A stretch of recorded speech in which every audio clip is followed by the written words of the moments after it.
Krista zala ka ngai lut Sopiteho kaliam na chibai kan bolin tunin jong nangle kein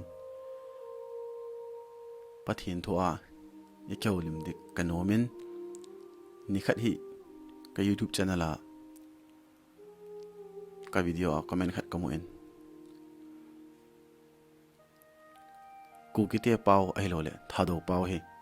VANGAM pau he tin to na tai ma hong ke comment ka gyal khada hong men VANGAM ma hi bi pau ki mangdem ti hi kalung thi ma hong ke langen hi achun revelation lang choting le bible isim na hin ka kholin ka hetna aling poi amawang khet kham kama kan sei de hin tunia ai sei no mo che ham tile VANGAM pau the language of heaven ama se penin kan sei nom che hile leisit hi iga vet na le Sopiteho nang le ke khulai chiu na khula na che nam dan cho lamka akona cho itanagar te taute arunachal elole lamka akona mokuk chung lang na chiu cho amho pau na ga te pau ni hello pi cho arunachal pau ki hello pi cho dan cho bengali ho pau ki hello pi cho hi chalai muna ichi khawam hingi tourist tam ta mun tam chum le pai ne wa Simla Himachal dung hoa Manali dung ai chiu tu lai de dia muntina call center atong loi cholagam pama India songa tong hon jong ga ki hui la jiu cho agam nei te pau Kashmiri ka ti poi Himachali ka ti poi dogri pau ki hello piu cho hi chalai ta bang banga cho i hong i chile wa hul chile wa le na wa hi phat ding mi te pau he thailo ka sei nom chi pham til hi chi phat lun tel I na tiam nang na sei pi nom he no hi chi cheng yan man ham thil khat na ki chaw nom ne thein ne elo lampi ne helo na ti wanga cho te se pi na he thailo te se pun he cha pa he thailo ilung anok mo de dan chuna I chang se da na I ti e ho pau bo hi min he lom te ki sei thei cho I confused dan cho ka ti hi chi ka tunia ai sei nom je pham te le se ong ke sim ti la pa na hi sim tila panam Genesis bung som la khana cho Babel insang hung ke sema Pathen ahin chau jet wa chi te tam tile Pathen nom ha insa ho cho asu che ta cho la hi cha achum pau tin pau tang an thowa kyo thei te lo piu cho hi a cho a kyo thei ta lo na ti mi o se pau tin pau tang ki do ta agam gama khang phung nam nama ki do hi tai tunia isei no hi topic hi beham tile ama VANGAM cho hi chi babela confusion ki sim pa cho ki he thelo na pa hi ta lo de tai mi o sin I pau chi ki thoding ama wang ki he thiam to de tai hi chu beham wa choina kahin explain de hin hoi ta na ngai min lang imazo se ka se bible a context ka na kan sei de hin tu hin revelation bung sagi chang ko oi veleu han ipsm bible a namtin vai pi a kon zapi ki khom ati hin chang ko hi cheng zo chun ka vele chitin namtin a kon phungtin a kon chule mi te tin chenga kon le pautin pautanga kon koima sim sen lo mi pi atama atam abang zenga kevan lusuna kichaya lusuna tile palm leaves pakai su Jerusalem lo pita lu na cho hosana pakai mena lo hong pa nu me tiwa palm leaves kichaya ju kati lusuna e pawa thalo pawa to lusuna ketin lusuna kichayun lalto na angle kel ngoi no anga ding kamun chule amho chun hu hingna lalto na ato hi Pathen nu le kel ngoi nowa hi tin asang te na samoi kitin hi chang so mang sim pai hin hi chalai chu mitam ten la do num chu pau tin pau tang Pathen lal to na anga chu ding ve kiti chu nam tin nam tang a hi le hi chu ga gelin so pi tu hin football stadium de taute wa no le cha ta FIFA le football pe thim pe venom loi emi ho di cho football sporting club ithanumun ai le delhi dong ho ai lo le e ho cycle lang ka ti program ka lang ka ti po hi chi football club dong tulaya bon nal ta turf ground ka siam ta ben hi chi a hin meeting mitang avom asan akang eng pauten thon lang miu si kyum so ke cho miu si kam na ke wa cho a hi le tu hin ama na wa choi la akisa u cha agam akisa u hi chi ta bang cho meeting zone in sol cha zone in VANGAM cha mu cho VANGAM hoi dan chu ki bang chat na hello ai wanga eho India unity in diversity kiti pa ho amu hi chalai cho hoi ta na lung min ge leo chun ki dang na sa do hin nam tin zo se pau tin zo se khat le mo la sa do voice of praise kiti cho ka se ni ale tun ani ne ka se nom che ham tele pentecost ni che viau te Sopiteho sol cha bungni changli changup je ve ga viau tin sol cha bungni changli changup bible an ke pho do lang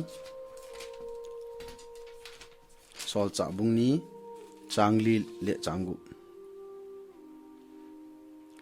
ama ho thagau thing adim se tawin thagawin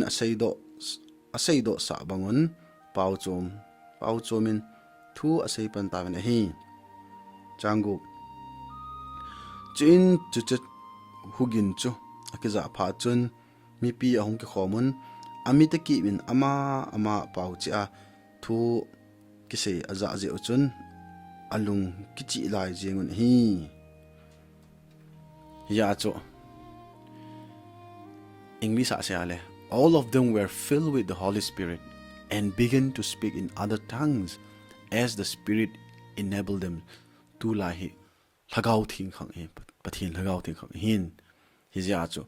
each one heard their own language being spoken mitam ta hi wanga chu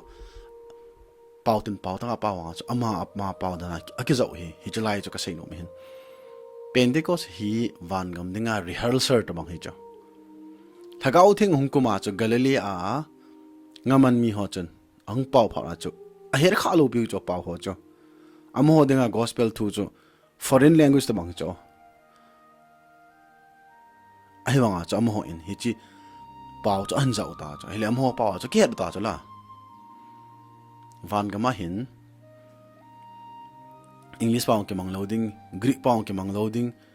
Jisu an hin analen la ya anaman Aramaic pau ke mang loading Marong ke mang loading Hindi ke mang loading Thado pau ke mang loading ko ki pau na ti wala ke mang loading vai pi pau ke mang loading iman du chi pam I pau che ki thodo ai wanga chu I ke thim to I ke to the ti chu ka sin men barrier ho confusion lo de tai hinja chu hi Pentecost ni a chu lagau the hum pha na chu mi o si ke to the ve ti hi VANGAM ma dang ai rehearsal na he ka ti hi tun nalung mi ana ga gyal dong a chu tu la ya ho in len ta golden jubilee mang jivin hichi celebration silver jubilee golden jubilee man na hin mi zo sin abang loin violin and ball dio abang loin keyboard abang loin guitar abang khong khet dio abang loin pen ko lamu dio ai wa chu mi khat in ama sa mi khat dinga khot azab he kati hichi pa hi nal ta ngei dan hoi ta khot an jab to chana khat pan hi ti English ho khoi pata ven ai le mi kang te ven ai nal tan bol kho nya ngi ho la ma be hi lain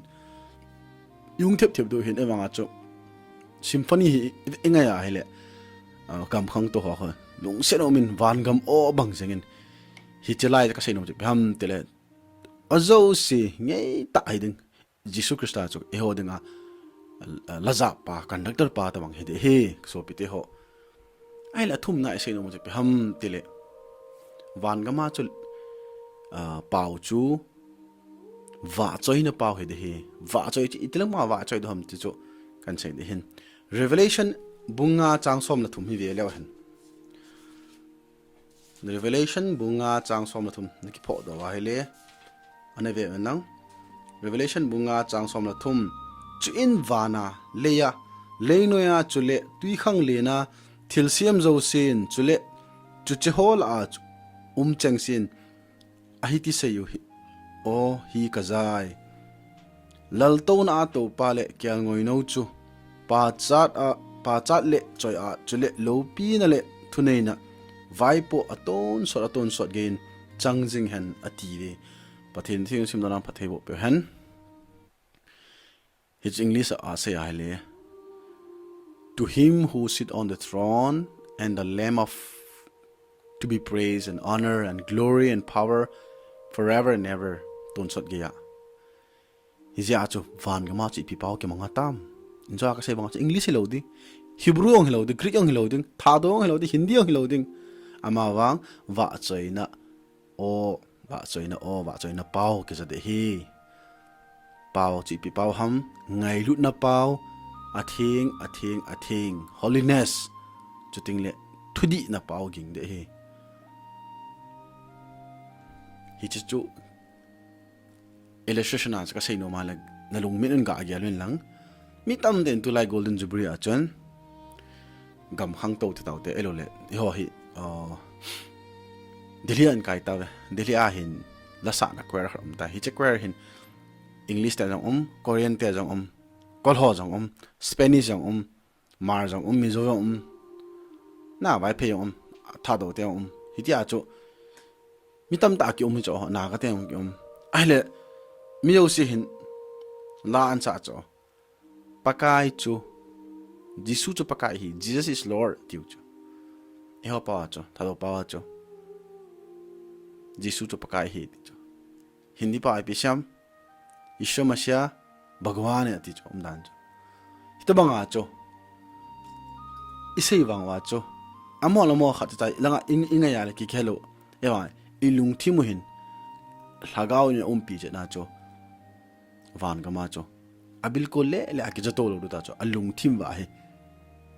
ke thim to ru ta cho hi ju ka sei na hin ali chana senum a le a chai na senum ham tunia anang le ke da ipi kil nom na ham so pi van pau chu wa choina pathin ho na he itivin ale tunia ai nang le ke in iki thim chu nga he so pi idi ki thim chu do ham mi him te hi ita sa hi ile hi na itang hi tizat ta thil plong sei thil phang sei the ama wang ile hi Philippi bungni changsom na khana che pham tele law isabe na every tongue will confess lezo se apun de cho Jisu pakai a hi te isa ucho he is Lord te isa ucho hi ya ile yu hin tu a hin ile yu hin gossip ball loading mi say sit loading zo say loading han sit loading pun sit loading ama wang pathin le tawnam thon paiten thangwa jing tin tawna Bible simutin tawnin khumhang jing ti Sopiteho hija Philippi bungni changsom na khana cho lezo se phong ding Jisu pakai a hi ti te ha ka sei no so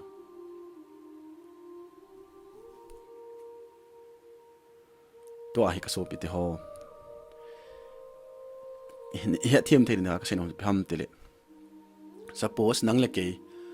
elo le na sopi na sangam khat jinei na ding hen rehearsal ball taute hi cha hi BY for hin rehearsal ball cho hi cha hi mo nu chun rehearsal ball chetele mo pa na rehearsal ball ibidanga ball ham e cho ani khu hung di he cho hap khat ke wa ta iti ka chi dham pasar pan hi chi an se tele itik sei dham itik ka ball dham ita rehearsal e hon i ball wang ka hepon i ball mai the nai gam phang tan ki ball rehearsal ikisu mol ma rehearsal ball na chi phata hin i ball ham ka hepon ball win te ti cho ka ging chen ka mu kha lo thu bo hin a ball ding wan ka ging cha thawin leisi na hi i taw naw i wa chai la sa naw i la ho hi rehearsal hi chu i wa chai naw i le ai phun do hi van gama i hoding a rehearsal hi Sopiteho van gol wa na chu mo pat ko ham pakai su mo nu e ho yu nang le ke hi chu mo nu van gol wa na chu pakai su hong ting le isao thein de wa chu na chon si chu ki chi angim sel so nam tia lai so chu me giờ even a thiên lo ai le van gol va na izao thei lo de so pi ip detector airport ai chi detector khan hung mai thei cho na thi han cái da ti ti ti a ti cho van gama cho na lut de ko na le van ko na cho na von an na le na lut sa lo du cho na chon sit na nen be lo de cho ya cho all sins have to be forgiven na chon sit na lo si cho som na bol tai zo say gu chat na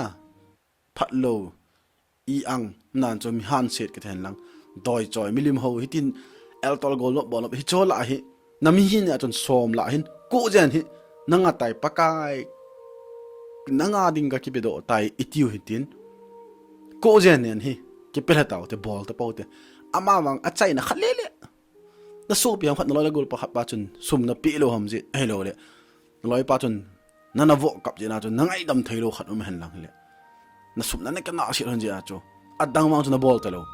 ho in na kai chu mi dinga cho min na mu lo pi cho mi dinga ta phana na phat cho pathin ho chu le ama wang na lung thima cho na loi pa ham na soi pa ham na so pi nu ham na nu ham na te pi ham na dong pa ham na ji pa ham hi chlai na ngai dam thailo pa hi so pi nu so pi pa pathinin van gam ni ting le na van ane ne so pi adi du cho van gol wa na ilu thelo du cho why because even thing to lo pi chola hoi na ka che wa na van nen chu ki che ang im sel so nam idiu cho e ma le e ma ki sa ki cha yang ai cho ilung thima ki e le idinga ki sa mi dinga ki sa pi cho me hi ja cho tu ni a gol wa I bol now van nga pathin lo pakai su tok van gol wa iman na dio the wedding supper hi cha kiel ngoi no wa cho van gama engao cho kamo se pon revelation bung som la ko veo tin revelation bung som la ko chang ko ga veo tin revelation bung som la ko chang ko chuin ama chon khaza kiel ngoi no ji ki puina gol wa na ki ko ho chu anunum hi ve tin sunin 80 chuin ama ma chun khaza hi chang hi pathin thu di ta hi ati pathin sing sunam pathelo pathe bo pe taw hen hi ja ka sei cho van gol wa ata pa cho van chunga kial ngoi no wa van gama engau he Sopiteho hi ja ha chaina ka sei no ham tele van pau I thom sang win van gam ting le nang le ki ting le english te mizo te naga te mail te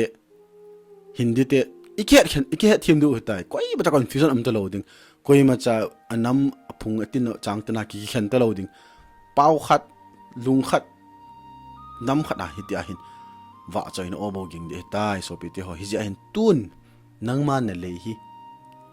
practice ke bolin na ne chu na le na kam chu